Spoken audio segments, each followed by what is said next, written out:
Are more expensive bikes worth the purchase?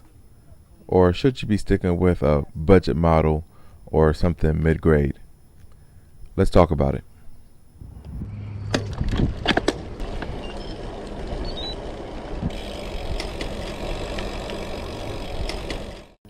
What's going on, bikers? I appreciate y'all joining me for this ride. So today we're talking about, are more expensive bikes worth it?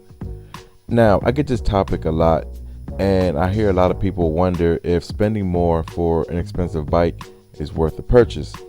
And before we get into it, just tell you a little bit about this ride. So here we're riding in Baltimore City. If you follow me on Strava, you saw that I just completed this ride a couple days ago, and this footage is from that ride.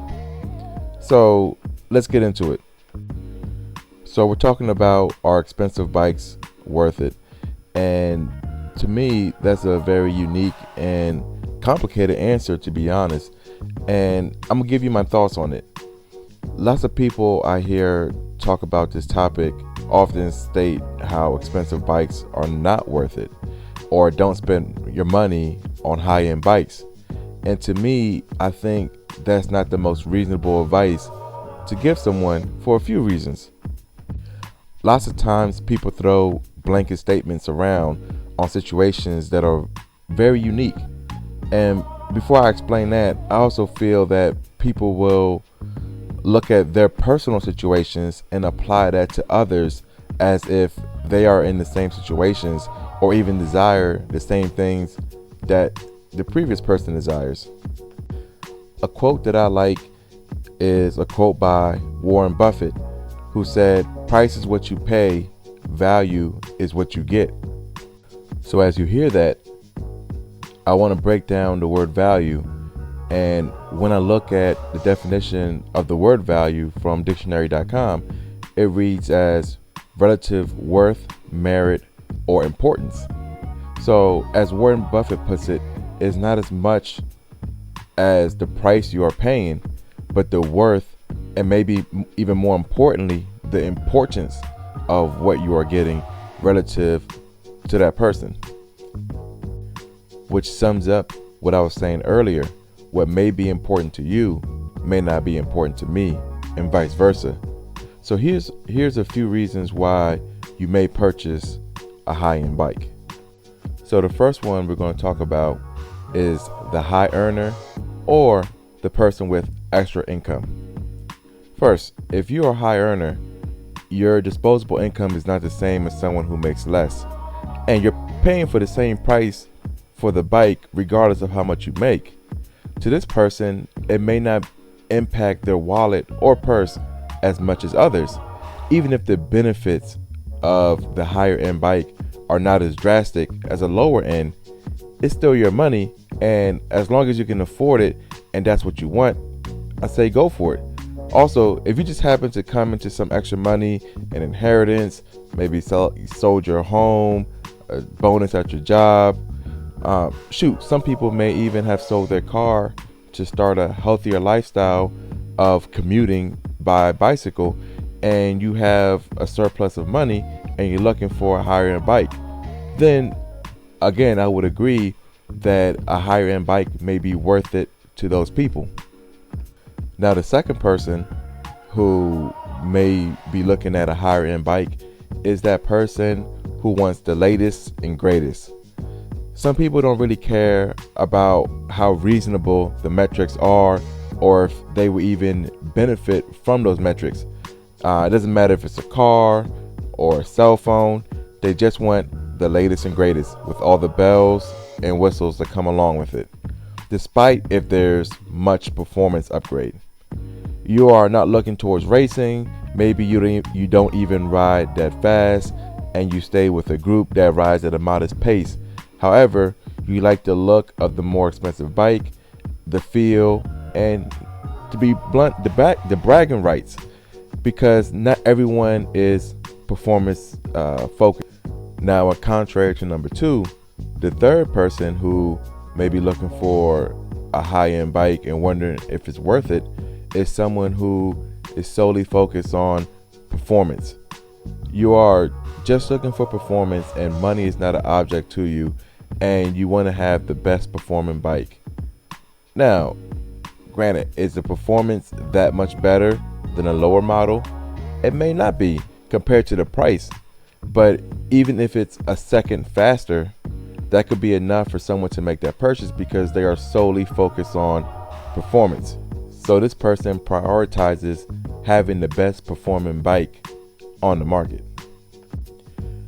So as I give you those 3 examples of a person who may benefit from purchasing a high-end bike,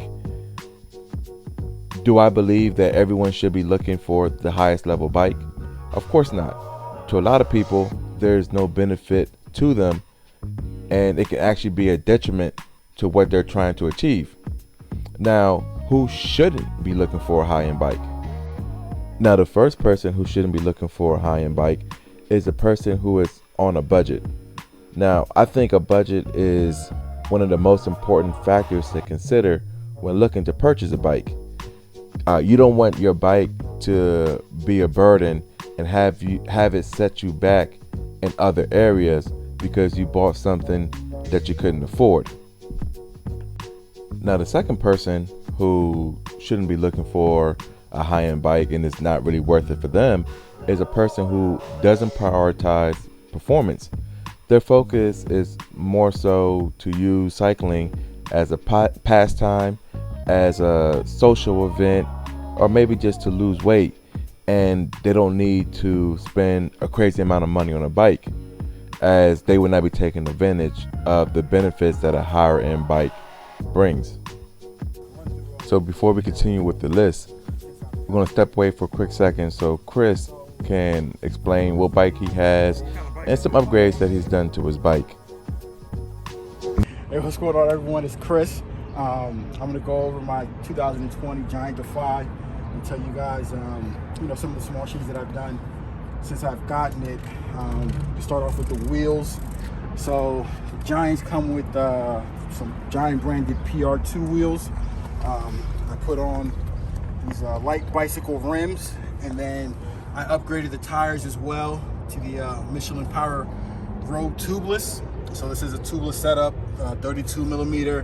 When I got the bike, it had 32s on it. I like the feel and ride of the 32s, so I put 32s back on it. After that, I got a power meter. So my bike has 105, but I was able to source a Dura Ace power meter. It's actually a Pioneer branded one, so it's been working pretty good. No power dropouts or anything like that. So after that, I upgraded the chain as well. I got a 105 chain. It's a little dirty right now, so don't judge me. I upgraded the pedals to these Look, which ones are these? I can't remember at the moment. Here they are. So Look Keo 2 Max. Pretty good, pretty light. Like the feel of it. Then other than that, I mean, these brakes came with the wheels. I have a Wahoo Elemnt bolt power meter. And yeah, I mean, that's pretty much it. So, like the ride, like the feel. If you have any questions, I'll watch the video and try to respond. Peace. All right. Well, thanks, Chris, for explaining your bike and your upgrades. I know we get a lot of questions about what bike the other riders are riding. So let's get back to the list though. Now, the last reason someone should not be looking for a high-end bike and it may not be worth it to you, and this category is where most of us fit in, and is that we prioritize the best bang for your buck. We are willing to spend money on a level of bike that gives us a good value on our return. Now, we all know that the most expensive bikes are better performing, but that performance comes at a premium. So if you're looking at value, then looking for a mid-tier bike with working on your fitness is probably the best bang for your dollar that you can achieve. So to wrap this up, are expensive bikes worth it? Well, as you see here, it kind of depends on the consumer and what it is that individual consumer is looking for. What may be worth for you is not worth it for someone else.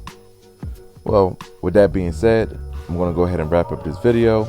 I hope y'all enjoy.